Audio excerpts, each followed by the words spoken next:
Australia నుండి Indian passport ఎలా renewal చేసుకోవాలి అనేది ఈ వీడియోలో చూద్దాము.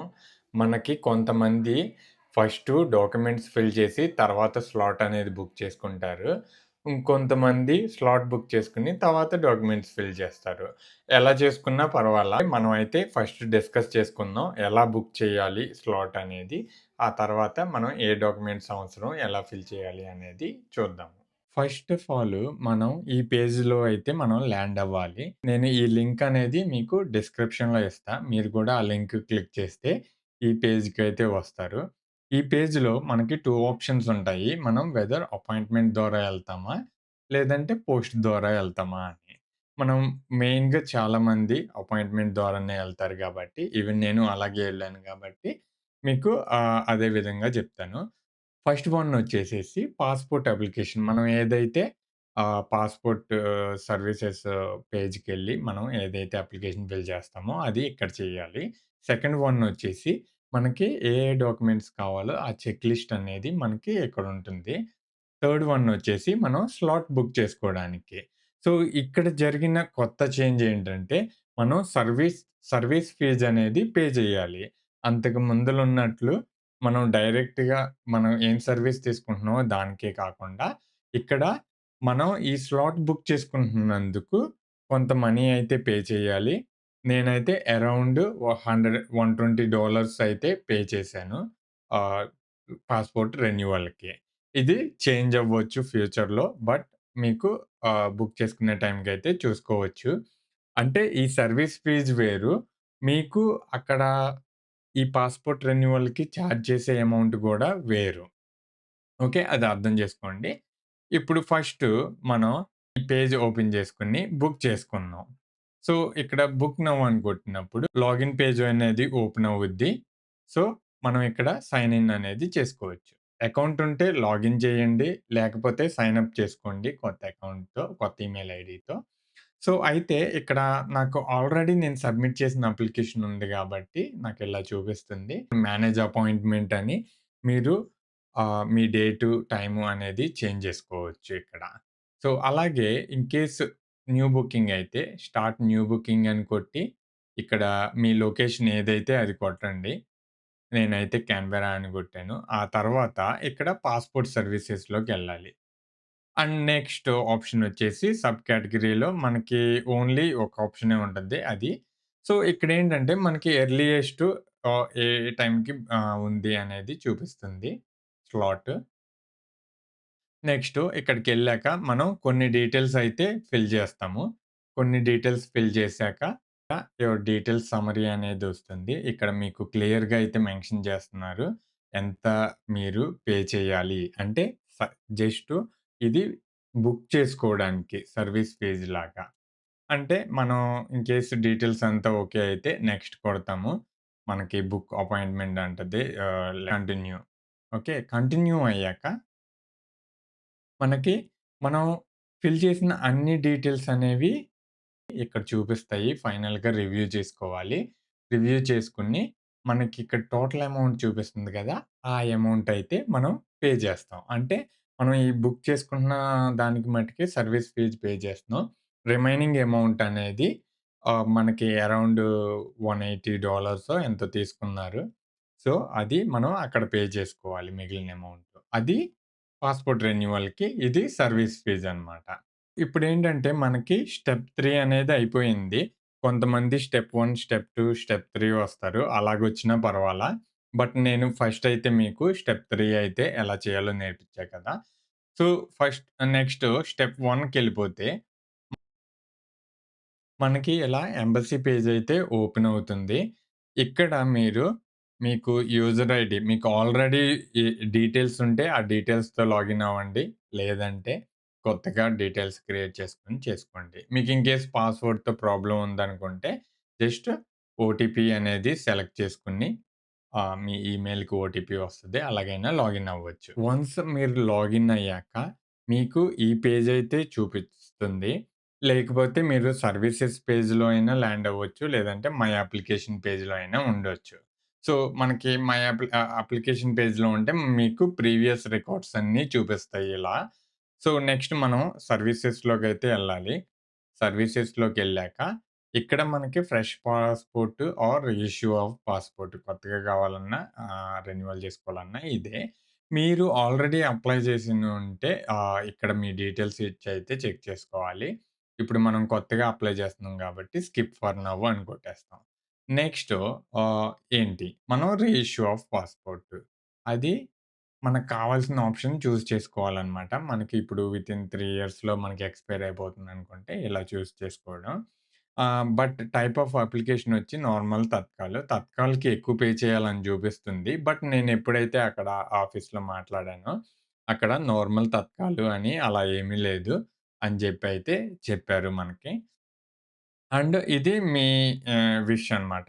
పాస్‌పోర్ట్ ఎన్ని పేజెస్ కావాలనేది. Save and next. నెక్స్ట్ ఇలాగే మనం ఈ అన్ని డీటెయిల్స్ ఫిల్ చేసుకుంటా ఎళ్ళిపోతాం. మోస్ట్‌లీ మీకు తెలిసిన డీటెయిల్సే అయితే ఉంటాయి. ఓకే. అప్లికెంట్ డీటెయిల్స్ గానీ, ఫ్యామిలీ డీటెయిల్స్ గానీ, పాస్‌పోర్ట్ డీటెయిల్స్ అంటే మీ కరెంట్‌లీ ఉన్న పాస్‌పోర్ట్ డీటెయిల్స్. అంటే మీరు ఆల్రెడీ ఒక 2, 3 టైమ్స్ ఒక 2 టైమ్స్ మార్చుంటే పాస్‌పోర్ట్ నాకు తెలిసి అన్ని డీటెయిల్స్ గూడా అందులో ఇవ్వాల్సొస్తుంది. అలాగే అదర్ డీటెయిల్స్ ఫైనల్‌గా రివ్యూ చేసుకొని ఆహ్, అప్లికేషన్ అయితే సబ్మిట్ చేస్తాము. మీరు జాగ్రత్తగా అన్ని డీటెయిల్స్ ఈవెన్ మీ పాస్‌పోర్ట్‌లో ఎలా ఉన్నాయో అలాగే మీరైతే ఇందులో ఎంటర్ చేయండి. లేకపోతే మీరు వన్స్ ఆఫీస్‌కెళ్ళాక మిమ్మల్నయితే మళ్ళీ ఇంకో అప్లికేషన్ సబ్మిట్ చేయమంటారు. ఎందుకంటే అవి డీటెయిల్స్ అనేవి మ్యాచ్ అవ్వాలి కాబట్టి. వన్స్ ఈ అప్లికేషన్ మీరు ఫిల్ చేసేసాక, సబ్మిట్ చేసాక ఏదన్నా చేంజెస్ ఉంటే మీరు ఖచ్చితంగా ఇంకొక అప్లికేషన్ అనేది ఫిల్ చేయాల్సిందే. మీరు ఎడిట్ చేయలేరు. అండ్ ఇంకొక ఇంపార్టెంట్ విషయం చెప్పాల్సింది ఏంటంటే, మనం ఈ ఫార్మ్‌ని ఫిల్ చేసిన ఫార్మ్‌ని ప్రింట్ ఔట్ తీసుకోవాలి. కాకపోతే మనం ప్రింట్ ఔట్ తీసుకోవాలంటే మనం 3 థింగ్స్ అనేవి చేయాలి. ఇక్కడ అప్‌లోడ్ సపోర్టింగ్ డాక్యుమెంట్స్ అని ఉన్నాయి కదా! దీన్ని క్లిక్ దీన్ని క్లిక్ చేస్తే ఇక్కడ మనకి లిస్ట్ ఆఫ్ డాక్యుమెంట్స్ అయితే ఉంటాయి.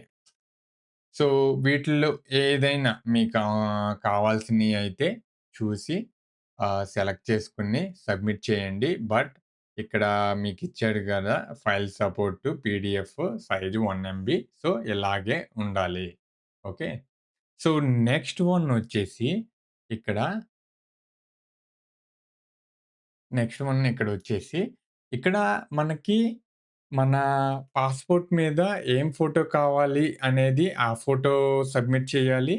అలాగే సిగ్నేచర్ గూడా.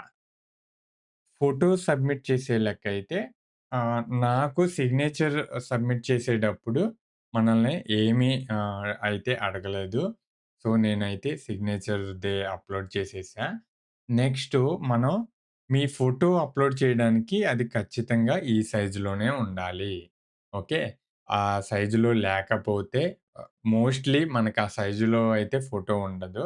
మీరు పాస్‌పోర్ట్ కోసం ఆల్రెడీ ఆ ఆస్ట్రేలియన్ పోస్ట్‌కెళ్ళి ఫోటోలు దిగుంటే, మీకు ఒక కాపీ ఈమెయిల్‌కి కూడా పంపమనండి. సో, పంపిన దాంట్లోంచి మనం విండోస్ అయితే విండోస్ ల్యాప్‌టాప్‌లో, మ్యాక్ అయితే మ్యాక్ ల్యాప్‌టాప్‌లో మనకైతే ఆప్షన్ ఉంటది. రీసైజ్ చేయడానికి. ఈ పిక్సెల్స్ కింద చేసి, మనం ఇక్కడ సబ్మిట్ చేసేయడమే. మనం ఈ 3 థింగ్స్ అంటే మన ఫోటో, సిగ్నేచరు, ఒక డాక్యుమెంటు ఈ 3 చేస్తేనే మనం ఈ అప్లికేషన్ ఫార్మ్‌ని డౌన్‌లోడ్ చేసుకోవడానికి ఉంటుంది. ఎందుకంటే మనం ఒక ప్రింటౌట్ అనేది తీసుకొని ఖచ్చితంగా ఆఫీస్‌కెళ్ళాలి కాబట్టి. మళ్ళీ మనం బ్యాక్ టు ఈ పేజ్‌కొచ్చేస్తే మనం ఆహ్, ఈ పాస్‌పోర్ట్ అప్లికేషన్ ఫార్మ్ ఫిల్ చేసేసాము. ఇది గూడా బుక్ చేసేసుకున్నాము. నెక్స్టు ఈ రివ్యూ డాక్యుమెంట్స్ అయితే ఉంటాయి. మనం ఆ పేజ్‌కైతే వెళ్దాము. ఈ పేజ్‌కొచ్చేసాక మనకిక్కడ పాస్‌పోర్ట్ సర్వీసెస్‌లో అడుగుద్దనమాట. Passport renewal for adults, minor ఇట్లా ఇయన్నీ అడుగుతున్నాయి గదా! మీకు కావాల్సిన ఆప్షన్ అయితే చూజ్ చేసుకోండి. చేసుకున్నాక మనకిక్కడ క్లియర్‌గా ఓవర్‌వ్యూ అయితే చూపిస్తుంది. And check list documents, notifications అయితే మనకి మ్యాండేటరీగా ఇలాగే ఉండాలి. మీరు ఫోటో దిగుతాకి ఆస్ట్రేలియన్ పోస్ట్‌కెళ్తే మీకు 35 టు ఫా 35x45 అని అయితే అడగండి. అలాగే తీసుకోండి. సో, ఇక్కడికొచ్చేసాక మనకి సబ్మిట్ చేసే ఫార్మ్స్ అనేవి డిఫరెంట్ ఉంటాయి. మీకు ఇన్ కేస్ ఒక 6 మంత్స్, 5 మంత్స్ అలా టైమ్ ఉంటే అంటే ఎక్స్‌పైర్ అవ్వకముందే సబ్మిట్ చేస్తుంటే, మనం ఏంటంటే పాస్‌పోర్ట్ చెక్ లిస్టు మనకి ఈ పాస్‌పోర్ట్ చెక్ లిస్ట్స్ అనేవి మనకి తెలిసిందే గదా! మనం ఇండియన్ పీసీసీ అప్లై చేసినప్పుడు గూడా ఉంటుంది. సో, దీన్ని గూడా మనం ప్రింట్ ఔట్ తీసుకోవాలి. అలాగే దీన్ని ఫాలో అవ్వండి. అంటే మనం ఏమి సబ్మిట్ చేయాలి, ఏంటి అనేది మీరు కన్ఫర్మ్ జేసుకోండి. Next personal particular form. So, ఇది గూడా మీరు ఇండియన్ పీసీసీ చేసినప్పుడు ఎప్పుడో ఒక టైంలో చేసే ఉంటారు. లేదంటే నాకు వేరే వీడియో ఉంది. ఇండియన్ పీసీసీ ఎలా చేయాలని. అందులో ఉంటుంది. ఎలా ఫిల్ చేయాలి ఈ పర్సనల్ పర్టిక్యులర్ ఫార్మ్ అనేది. నెక్స్టు నెక్స్ట్ ఫార్మ్ చూసుకుంటే, if the new passport is made after 1 month on expire of the old passport. అలా అయితే ఈ ఫార్మ్ సబ్మిట్ చేయాలి. అపియరెన్స్ చేంజ్ చేస్తే ఇవి in case lost or damaged అయితే ఈ ఫార్ము. సో, అలా డిపెండ్స్ మనకు కావాల్సినట్లు ఇవి చేసుకోవాలి. అండ్ మీరు మీ అంటూ మీరు ఆలోచించాల్సింది ఏంటంటే మీరెప్పుడైతే ఇక్కడికొచ్చారో, సో, ఇది ఆన్‌లైన్ అప్లికేషన్ ఫార్మ్. మనం ఆల్రెడీ ఆహ్, మన సిగ్నేచరు ఇవన్నీ అప్‌లోడ్ చేసి, మన డీటెయిల్స్ ఫిల్ చేసి ప్రింట్ ఔట్ తీసాం. ఓకే. మీకింకేమన్నా గైడ్‌లైన్స్, ఇన్‌స్ట్రక్షన్స్ కావాలంటే ఇది ఫాలో అవ్వండి. నెక్స్ట్ వచ్చేసేసి ఇది 2 ఫోటోగ్రాఫ్స్. ఓకే. ఈ 2 ఫోటోగ్రాఫ్స్ అయితే తీసుకోండి. ఇక్కడ అప్‌లోడ్ ఇన్‌స్ట్రక్షన్స్ అయితే ఉన్నాయి. నెక్స్టు మీ ఒరిజినల్ పాస్‌పోర్ట్ గూడా తీసుకెళ్ళండి. ఎందుకంటే మళ్ళీ మనం తీసుకొస్తాకుండదు. వాళ్ళే తీసేసుకుంటారు. ఇన్ కేస్ మీకు ఏదన్నా అవసరం అంటే వాళ్ళతో మాట్లాడితే ఏమన్నా ఆప్షన్ ఉందేమో చూడొచ్చు. ఇంకోటి పర్సనల్ పర్టిక్యులర్ ఫార్మ్ మనం ఆల్రెడీ ఫిల్ చేసాము. అండ్ అలాగే మీరు ప్రెజెంట్ ఆస్ట్రేలియా ఉన్నప్పుడు మీ వీసా స్టేటస్ ఏంటి? సో, ఆ వీసా అయితే మీరు అటాచ్ చేయాలి. అది గూడా ప్రింట్ ఔట్ తీసుకోవాలి. ఇది మీకు అవసరమైతే చేయండి. అలాగే ప్రాసెస్ ఆహ్, హ్మ్. అంటే మీకు ఇన్ కేస్ ఏమన్నా ఎక్స్‌ట్రా సపోర్టింగ్ డాక్యుమెంట్స్ ఏమన్నా కావాలా అనేది మీరు ఆలోచించాలి. ఎగ్జాంపుల్ మనం ఏమన్నా మన స్పౌస్ నేమ్ యాడ్ చేయాలా? లేదంటే డిలీట్ చేయాలా? లేదంటే వేరే ఏమన్నా నేమ్స్ చేంజ్ చేయాలా? మదర్స్, ఫాదర్స్ నేమ్ గాని, మీ నేమ్ గాని అలా ఏమన్నా చేంజెస్ అయినియా? సో, ఇవన్నీ కన్సిడర్ చేసుకొని వాటిలికి రిలవెంట్ డాక్యుమెంట్స్ ఏవైతే సపోర్టెడ్ డాక్యుమెంట్స్ ఉన్నాయో అవన్నీ మీరు ప్రింట్ ఔట్ తీసుకొని తీసుకెళ్ళాలి. సో, అలాగే మనకి అక్కడికెళ్ళాక పేమెంట్ జేస్తాం. అలాగే మనం అపాయింట్‌మెంట్ లెటరు. మనం ఎప్పుడైతే ఫస్ట్ స్టెప్ చేసాం గదా! స్టెప్ 3 ఉంది గదా! అపాయింట్‌మెంట్ బుక్ చేసుకున్నాం గదా! ఆ లెటర్ గూడా ప్రింట్ ఔట్ తీసుకోవాలి. మనకి ఈమెయిల్ అనేది వస్తది. మిగతాది సెక్షన్ సి ఈ క్వెషన్స్ చదవండి. కండిషన్స్ అనేవి. ఈ కండిషన్‌లో మీకేదన్నా మ్యాచ్ అవుతుందనుకుంటే ఆ కండిషన్స్ ప్రకారం ఏదైతే ఇన్‌స్ట్రక్షన్స్ ఇచ్చారో అదే ఫాలో అవ్వండి. సో, ఇవన్నీ ప్రింట్ ఔట్ తీసుకొని మీరు ఆఫీస్‌కెళ్ళే ముందల ఒక్కసారి ఈ ఫార్మ్ చెక్ చేసుకొని ఓకే. అన్నీ ఉన్నాయా? అన్ని డీటెయిల్స్ కరెక్ట్‌గా ఫిల్ చేసుకున్నామా? అన్నీ చెక్ చేసుకొని అయితే చేసుకొని అక్కడికే వెళ్ళిపోవడమే. అండ్ ఇంకొక ఇంపార్టెంట్ థింగ్ ఏంటంటే, మీరు ఎళ్ళే ముందల అడ్రెస్ అనేది చెక్ చేసుకోండి. ఎందుకంటే వీఎఫ్ఎస్ గ్లోబల్‌లో రీసెంట్‌గా చేంజ్ అయ్యాయి ఆఫీసెస్. సో, మీరు అడ్రెస్ కరెక్ట్‌గా ఉందా లేదో చెక్ చేసుకొని, మీరు కరెక్ట్ ప్లేస్‌కెళ్తున్నారా లేదా అనేది చెక్ చేసుకొని, ఆ ప్లేస్‌కెళ్తే చాలు. ఇంకా ఆళ్ళే చూసుకుంటారు. ఏమన్నా మిస్టేక్స్ ఉంటే మీరు ల్యాప్‌టాప్ తీసుకెళ్ళటం బెటరు. ఇన్ కేస్ వాళ్ళు ఆప్షన్ ఇస్తే ఈ అప్లికేషన్ ఫార్మ్‌లో ఏమన్నా రాంగ్ ఉంటే మీరు గబాల్న అక్కడే ఫిల్ చేసుకునేలా ఆహ్, ఇన్ కేస్ వాళ్ళ దగ్గర ప్రింట్ ఔట్ సర్వీసెస్ ఉండొచ్చు, ఉండకపోవచ్చు. ఆహ్, ఆహ్, మీరు మోస్ట్‌లీ అన్నీ తీసుకెళ్ళడానికే చూడండి. ఐ హోప్ మీకు ఈ వీడియో నచ్చిందనుకుంటున్నా. లైక్, షేర్ అండ్ సబ్స్క్రైబ్ చేయండి.